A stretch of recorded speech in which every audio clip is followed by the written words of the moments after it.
Every year is defined, of course, by its top political, social, and historic moments.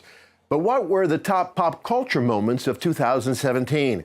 Joining us now to give us his top 5 picks is the founding director of the Bleier Center for Television and Popular Culture at Syracuse University, Robert Thompson.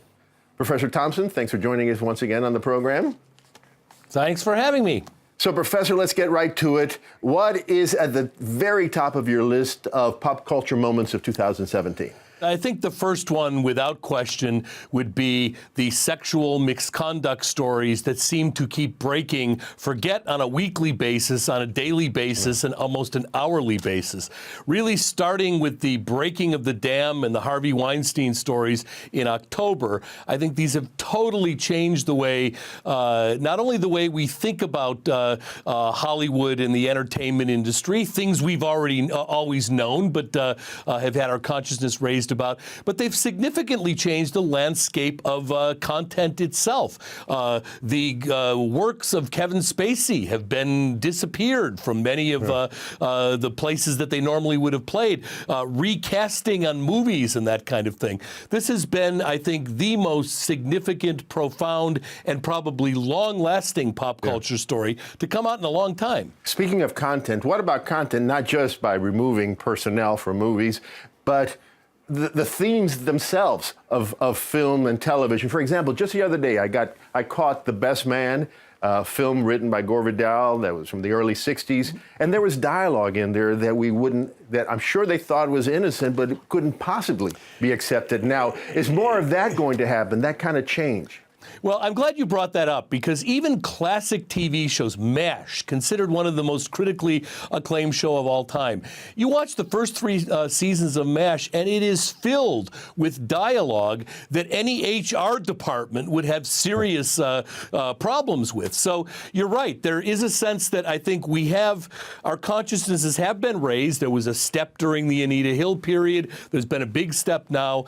And it's not only the stuff that's being made after the fact, but we look at things so much differently than have been made before. And this isn't the first time that's happened. Look at the portrayal of race, for example, in Hollywood prior to the 1960s. Cartoons and that kind of thing, they're jaw-dropping by today's standards. Right. Okay, now let's move on to the second item on your list of top pop culture moments of 2017. Which is it? Well, I think we have to acknowledge the fact that there's been this macabre relationship and marriage between terrorism and entertainment. We had 2 concerts, Jason Aldean, Ariana Grande, that became the centerpieces of these horrible attacks.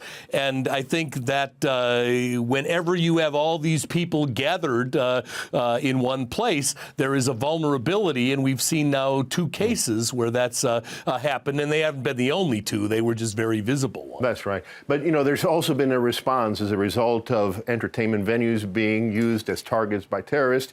It seems like entertainers have used their craft in order to fight back. Both in Manchester and in Las Vegas, the entertainers said, okay, in your face, terrorists, we're going to have these entertainments and spit in your face. Right. That has very much been the case. So these terrible things happen during performances. Entertainers that are part of those performances have responded, and in many cases very elegantly and sometimes beautifully responded to what has happened. So I think the whole kind of category of this kind of thing, it's not like it's the first time it's happened, but 2017 was an important year in developing those patterns. Okay, so let's move on to the third item on your list. Tell us what it is. I think the consistent importance of late-night television in the civic conversation. I think this has been going on since about the turn of the century. Back when I was a kid, Johnny Carson told jokes about politics. He was not a political humorist. Right. Since about 2000 or so, especially with Jon Stewart, The Daily Show, and all the people that came out of that, some of the most trenchant and insightful commentary is going on in these late night comedies. And maybe the representative this year would be Jimmy Kimmel, who did his impassioned, tear-infused bits on gun control and also on health care. And he's just the tip of an iceberg that's starting to include more female voices as well that I think are really relevant given the first thing we talked about in this conversation. Right. Well, you know, Professor, I recently had the opportunity to interview Dick Cavett about the Vietnam War, and he was telling me how at the beginning he wanted to be an honest broker, let both sides come out in his shows, but at one point he said, no, this war is wrong and I'm going to say it knowing that there would be consequences, and there were consequences. Is it too much to say? Is it going too far to say that now it's exactly the reverse? If these late night hosts don't get political, don't become advocates, then they're going to lose viewership. Well, it's interesting you bring that up because it's true. Stephen Colbert, who was kind of struggling, his relatively new show on CBS, and then he decided to go full nuclear on the political commentary, and his ratings went way up. In some demographics, he's at the top of the heap. Jimmy Fallon, on the other hand, who was always playing it safe, who ruffled the hair of the future president, has been struggling more. He's still near the top of the ratings, but we've seen that relative performance change significantly. Interesting. All right, let's go to the fourth item on your list of top culture moments of 2017. Well, this one's a little lighter than the other three, but it's got to go to that incredible moment when, in one of the biggest pop culture days of the year, there's the Super Bowl and there's the Oscars, and at the peak, the climax, the most important part of that broadcast, the best picture of the year, and somehow, with all of this Price Waterhouse and all this whatever stuff, they managed to give the envelope and announce the wrong winner. Yeah. That was some of the most exciting television I'd seen in a long time. But there was also a little bit of metaphorical, more serious stuff because, you know, we remember that not too many years ago, Oscars So White and all that kind of stuff.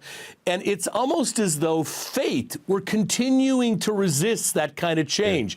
They gave it to La La Land, even though La La Land didn't deserve it. And instead it went to Moonlight, which in my opinion is the better film and the one that deserved it and the one, of course, that got voted for. But the whole evening was just, that was so bizarre. All right, we have about 30 seconds. I'm sorry for you to talk about the fifth item on your list. Fifth and last item. Big blockbuster, opening weekend, over $100 million, goes to a movie directed by a woman and starring a woman, Wonder Woman. I think that's a big sort of moment in the history of film, and I think one I hope we're going to see a lot more of. Patty Jenkins was the director there. Professor, thank you so much. It's been a pleasure talking to you as always. My pleasure. Thank you. And we want to thank all of you at home for joining us, and from all of us here at Metro Focus, we wish you and yours a happy and healthy New Year.